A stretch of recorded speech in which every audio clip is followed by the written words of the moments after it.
Bismillahirrahmanirrahim. Bienvenue mes chers confrères dans la troisième et la dernière partie du cours de mode de transmission des maladies monogéniques ou bien mendéliennes. Donc, la fois passée, on a déjà parlé des modes de transmission autosomique, dominante, récessive, liés au chromosome sexuel. J'espère que la vidéo était bénéfique. Dans cette vidéo-là, on va voir la dernière partie, le dernier titre. Ce sont les facteurs susceptibles de modifier le phénotype. Les liens de tous les cours de support sont toujours disponibles dans la description. Je vous invite à abonner comme d'habitude pour recevoir ces vidéos pendant toute l'année. Je vous demande le maximum de j'aime et le maximum de partage. Je veux que ces vidéos-là atteignent le maximum des étudiants. Donc, commençons premièrement par le premier facteur qui va modifier le phénotype. On a déjà parlé de ça dans les maladies récessives. Donc, c'est la consanguinité, malheureusement. Donc, les consanguins sont des individus nés d'une union entre apparentés de deux personnes qui sont dites apparentées. Donc, lorsqu'ils ont au moins un ancêtre commun. Là, on est en train de parler de coefficient de consanguinité qui définit la probabilité que les enfants de cette union reçoivent effectivement deux fois le même allèle. Et malheureusement, ça va donner la manifestation de plusieurs pathologies, plusieurs maladies. Parmi les facteurs, le premier facteur qui influence la probabilité de que ces maladies bien, se manifestent sur le mode phénotypique, c'est la consanguinité. Donc, c'est mal conseillé. Le mariage consanguin, il est mal conseillé. Il contribue à l'apparition de maladies dites récessives. Donc ça, c'était premièrement la notion de consanguinité. Deuxièmement, il existe d'autres facteurs. Là, on va parler de la pénétrance et de l'expressivité. Ça, ce sont deux notions importantes que vous devez retenir. Ce sont des questions fréquentes d'examen. La pénétrance et l'expressivité sont parmi les facteurs majeurs qui sont susceptibles à modifier le phénotype. Donc, la pénétrance, elle est définie comme la proportion d'une population qui porte un génotype qui montre effectivement le signe clinique associé. Donc, la pénétrance est une propriété du phénotype, c'est pas la propriété des génotypes. Certains individus possèdent le gène qui est délétère, donc parfois c'est une maladie autosomique dominante par exemple, mais ne présente pas le phénotype attendu. Là, on dit alors que la pénétrance de la maladie, elle est incomplète. Donc le nombre des individus porteurs de la mutation ne correspond pas au nombre d'individus ayant le phénotype. Donc il s'agit là d'une évaluation qui est quantitative. Donc avoir le gène ne veut pas dire que ça c'est susceptiblement que vous êtes atteint de la maladie. Donc là, la pénétrance, c'est le nombre des patients ayant le phénotype de cette maladie-là. On a l'exemple, la pénétrance peut se varier avec l'âge et le sexe. L'exemple qui est pris là, c'est la chorée de Huntington qu'on a déjà abordé précédemment. Donc, le phénotype, la chance d'avoir la maladie ou bien la manifestation à la naissance, c'est 0%. À l'âge de 50%, à l'âge de 40 ans plutôt, c'est la chance de 50% d'avoir la chorée de Huntington si vous avez l'allèle morbide. Et après l'âge de 70 ans, là, c'est de 100%. On est sûr que ce patient-là va subir la manifestation clinique de la maladie de la chorée de Huntington parce qu'il a le gène morbide. Donc, avoir le gène morbide, ce que vous devez retenir de la pénétrance, avoir le gène morbide ne veut pas dire que vous allez manifester la maladie. On est en train de parler de la pénétrance. Lorsque la pénétrance est complète, donc ça c'est conclu que vous allez avoir le maladie ou bien que le patient va avoir de la maladie. Mais certaines maladies ont une pénétrance qui est dite variable ou bien incomplète. Elle se varie avec l'âge et le sexe. Donc ça, c'était le deuxième critère, c'est la pénétrance. c'est le caractère quantitatif, c'est un caractère phénotypique, je répète. Avoir l'allèle morbide ne veut pas dire que la maladie va s'installer ou bien la manifestation va s'installer phénotypiquement. Ça, c'est la notion de la pénétrance. Il existe des maladies à pénétrance qui sont dites incomplètes. J'espère que la pénétrance est claire. Donc, c'est la proportion de population atteinte par le génotype et montre bien sûr les signes cliniques associés. Donc, je répète, avoir le génotype ne veut pas dire conclure directement que le patient va avoir de la manifestation clinique de la maladie. Et ça, c'est le rôle de la pénétrance. Deuxièmement, troisième critère plutôt qui est concordant avec la pénétrance qui est l'expressivité. Donc, l'expressivité, c'est l'affection génétique qui montre souvent une expressivité qui est variable. Donc, l'expression complète d'une affection qui implique la présence d'une série de signes cliniques. Donc, les personnes touchées ne présentent généralement qu'une partie de ces signes avec un degré différent.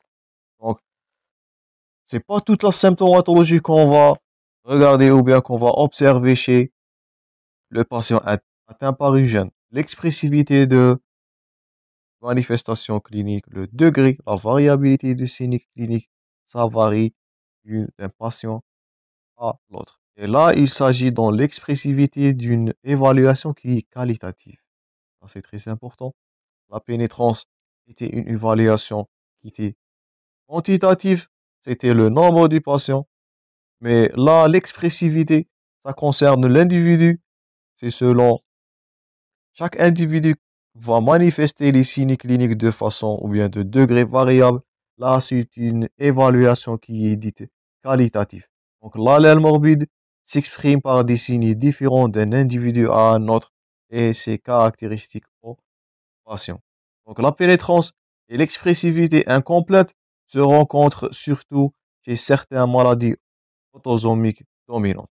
Donc, les maladies autosomiques dominantes ont le caractère d'avoir une pénétrance et une expressivité qui est dite incomplète. Elle va se varier selon l'âge et le sexe concernant la pénétrance et elle va varier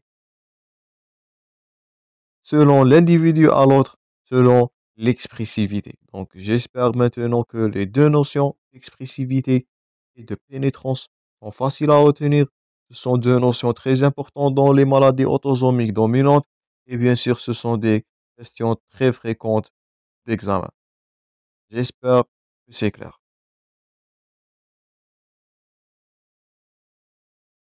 Passons maintenant à un autre facteur qui est la néomutation ou bien la mutation de novo. Donc, c'est quoi ce phénomène-là? Le sujet malade a des parents qui sont sains. Donc, la mutation s'est produite dans les gamètes parentaux. C'est pas les parents qui ont donné l'allèle morbide. Donc, là, la mutation a survenu sur le haut niveau du gamète parentaux. Ces mutations-là sont retrouvées dans l'hérédité autosomique qui est dominante et augmente avec l'âge parental. Donc, le parent peut être sain avec un karyotype qui est sain, mais le problème là, la mutation va survenir au niveau des gamètes là, et la chance va augmenter concernant l'âge paternel. Donc, ça va augmenter 80% dans la chondroplasie, 50% dans la neurofibromatose de type 1 et 50% de la maladie de Marfan qui vont subir à ce phénomène-là de mutation. Donc la néomutation, ou bien la mutation de novo, le problème là, c'est pas au niveau des parents, c'est au niveau des gamétogénèses. Ce sont les gamètes qui ont subi cette déformation ou bien cette malformation là. Donc ça, c'est le troisième critère, c'est la néomutation. Un autre facteur qui peut, ou bien et qui est susceptible à modifier le phénotype du patient. D'autres facteurs, c'est la pléotropie. Donc, la pléotropie, c'est quoi? Donc, dans certaines maladies génétiques, la mutation peut produire des effets qui touchent plusieurs systèmes. Donc, l'exemple là, c'est le syndrome de Moon-Biddle qui est illustré là. Donc, la manifestation, c'est une maladie qui se transmet par une mode autosomique récessive.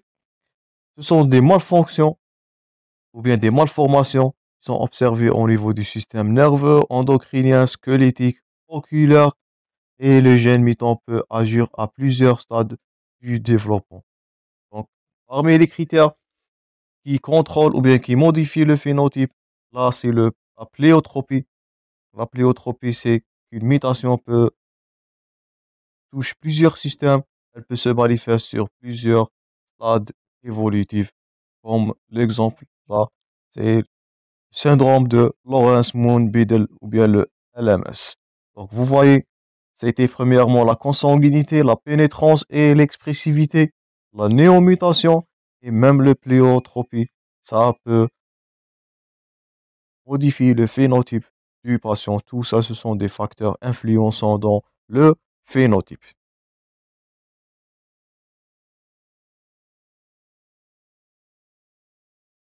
Cinquièmement, c'est l'hétérogénéité. Donc, l'hétérogénéité des mutations conduit à des manifestations variables. Donc, une même mutation peut induire des phénotypes qui sont différents, alors que plusieurs maladies sont dues à un gène qui est muté dans la structure et variable, et qui est donc susceptible d'engendrer un effet différent et des manifestations alors différentes sur le phénotype. L'exemple là, c'est la mycoviscidose, on avait vu précédemment dans la partie précédente, qui décrit plusieurs centaines de mutations au site de gène CFTR. De plus, dans cette maladie, on retrouve des formes dites prédominance, prédominance pulmonaire ou bien d'insuffisance pancréatique ou intestinale. Donc ça, c'est l'hétérogénéité. Ça résulte du fait que plusieurs maladies sont dues à un gène muté et la mutation elle-même peut induire de plusieurs phénotypes qui sont différents. Exemple là, c'était la fibrose kystique ou bien la mycoviscidose qu'on a abordé dans la partie précédente. Je vous invite à consulter. Donc l'hétérogénéité, c'est l'un des caractéristiques des maladies. Donc une mutation peut donner des manifestations variables. Donc ça, c'est selon l'hétérogénéité.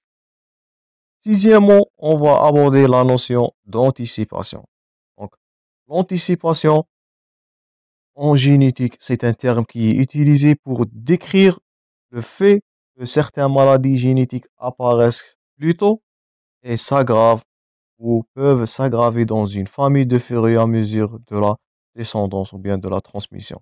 Donc cette maladie, au cours des générations, elle va s'aggraver et donc là, ça va être sévère encore et encore. Donc l'anticipation résulte le plus souvent d'un biais d'observation de recrutement.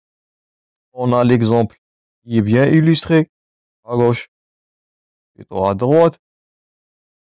Donc, si, donc premièrement, c'est le grand-père qui est maternel qui a subi cette maladie-là. Donc, il a eu une forme asymptomatique jusqu'aux 70 ans. Donc, dans la descendance, l'apparition de cette maladie-là, apparaît sur la deuxième fils. Et la fille de ce père-là, c'est la deuxième génération, c'est la mère. Elle a eu la forme adulte de cette maladie-là. Donc, vous voyez que la maladie a apparu plus précocement et elle est plus grave, donc elle a aggravé encore et encore.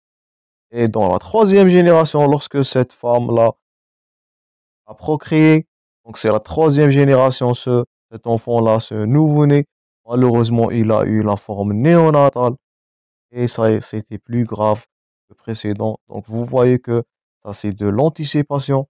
Donc ça veut dire que les maladies génétiques vont apparaître plus tôt à chaque fois qu'on avance dans la génération ou bien dans la descendance et ça va être grave et encore grave. Le grand-père, il a eu la forme asymptomatique à 70 ans.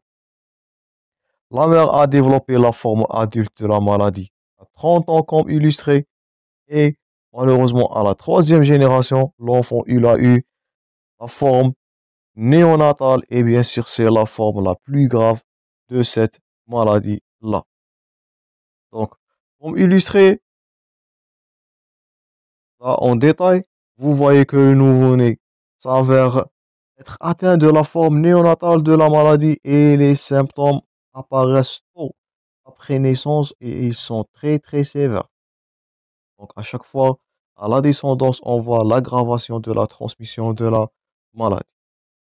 Deuxièmement, quelques années plus tard, la mère déclare la forme de l'adulte de la maladie. Donc les symptômes sont moins sévères que ceux de la forme néonatale. Donc vous voyez l'ordre chronologique, c'est par le temps. Et pendant ce temps, c'est le père qui n'a pas présenté aucun symptôme de la maladie jusqu'à l'arrivée à l'âge de 70 ans. Seulement, il présente quelques signes qui sont légers. C'est la forme asymptomatique de la maladie. Donc ça, qui est illustré là, c'est la notion d'anticipation. Donc, ce gène-là était présent dès la première génération. C'était le grand-mère, le grand-père. C'était le grand-père maternel, mais il n'a pas eu de symptômes jusqu'à l'âge de 70 ans. À la descendance, la maladie apparaît plus précocement chez la femme sous la forme adulte qui est moins sévère, mais à la troisième génération, c'était l'enfant qui a subi les séquelles graves de cette maladie ou bien de cette transformation, cette anomalie qui a été présent dès la première génération chez le grand-père, mais le nourrisson, c'est lui qui a subi la forme la plus grave, la forme la plus sévère. Donc là, on parle de phénomène d'anticipation. Donc, à chaque fois, en descendant, la descendance, vous voyez la flèche à droite, c'est de la sévérité qui va faire croissance. Donc, à chaque fois que la descendance, on avance dans la descendance, on voit les formes les plus graves de cette maladie-là. Et ça, c'est l'illustration de la notion d'anticipation. J'espère que la notion d'anticipation maintenant est claire. C'est une notion facile. Rien là est difficile ou ambigu. Un autre facteur, là, c'est le gène létal. Donc, le gène létal, c'est une mutation qui provoque le décès du patient. Donc, ce gène létal-là, il provoque la mort de l'individu qu'il porte, malheureusement. Cette mutation provoque soit la perte totale ou bien une modification de la fonction des gènes, comme illustré là dans l'expérience. Donc, l'exemple le plus fréquent de ce germe létal-là, malheureusement, c'est la dystrophie musculaire de Duchenne qu'on a abordé précédemment dans les maladies liées au sexe. Et malheureusement, c'était fatal. Donc, c'était l'évolution de la dystrophie musculaire du Duchenne. Malheureusement, les patients là vont avoir un pronostic qui est malheureusement très sombre. Donc, le gène létal aussi peut modifier le phénotype du patient là. Donc, c'est un autre facteur qui contribue à le changement ou bien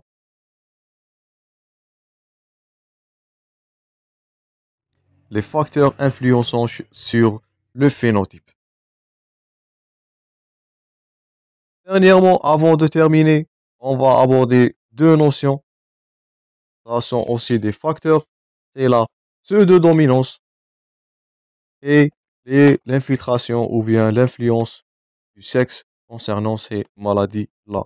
Commençons premièrement par la pseudodominance. Comme illustré là, ça, pour certains traits récessifs fréquents, on peut avoir l'impression que cette transmission-là se fait selon un mode dominant.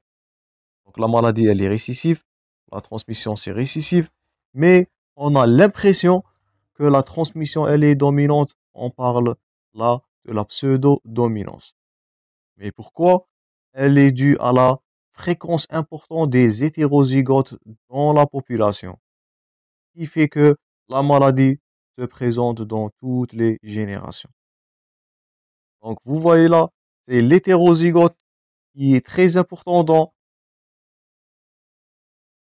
la population. Comme on a l'exemple là, le rouge et le bleu, mais ils sont hétérozygotes. Donc ils ont donné le phénotype qui est rose.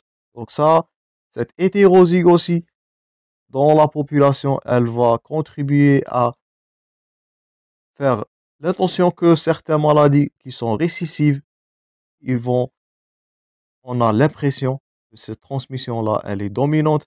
On parle maintenant de la pseudo-dominance. Donc, ce sont les maladies qui vont être présentes dans toutes les générations. Ce sont des maladies récessives. C'est l'absence. Donc, on n'a pas l'absence du saut.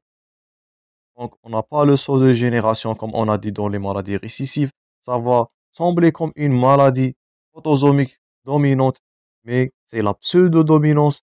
Elle est due à l'importance de l'hétérozygote dans la population. Donc, ça, c'était la notion de la pseudo-dominance. Elle est basée sur l'hétérozygote.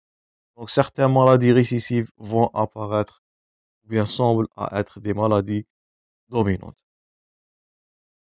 Dernièrement, on va aborder la notion des maladies limitées ou bien influencées par le sexe.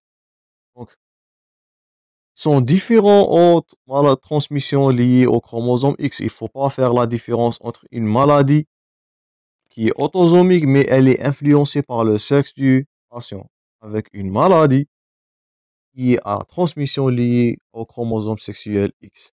Donc, il s'agit des maladies à pénétrance et à expressivité qui sont variables, mais selon le sexe. Donc, vous voyez là, c'est la notion de pénétrance et de l'expressivité. Comme je vous ai dit, c'est une notion très importante à retenir. C'est très utile dans les études génétiques. Donc, vous devez garder en tête les deux notions de pénétrance et d'expressivité incomplète. Ce sont des questions très fréquentes d'examen. Donc, ça va varier selon le sexe en raison de plusieurs facteurs anatomiques, physiologiques tels que les hormones sexuelles. Donc, certaines hormones sexuelles vont faire une influence concernant les maladies, donc ils vont être limités ou bien influencés par le sexe. On a l'exemple de l'alopécie androgénique de type masculin, et bien sûr, comme illustré dans l'illustration, c'est l'hémochromatose qui est plus fréquente chez les hommes. Là, c'est de l'influence des hormones sexuelles, du phénotype, plutôt de l'anatomie et de la physiologie du patient. Là, on est en train de parler des influences du sexe concernant la maladie. Il ne faut pas la confondre, je répète, avec les maladies à transmission liées au chromosome X. Donc, ça, c'était tout pour le cours de mode de transmission des maladies monogéniques ou mendéliennes. J'espère que les trois parties étaient bénéfiques. J'espère que le cours maintenant est facile à retenir. J'espère que vous avez noté tous les points forts de ce cours-là, car ils sont des questions très fréquentes d'examen. Je vous rencontrerai prochainement, mes chers confrères, dans d'autres cours. N'oubliez pas d'abonner pour recevoir ces cours-là pendant toute l'année concernant tout le module. Et bien sûr, je vous demande le maximum de partage. Je veux que ces vidéos-là atteignent le maximum des étudiants. Merci pour votre attention et bon courage.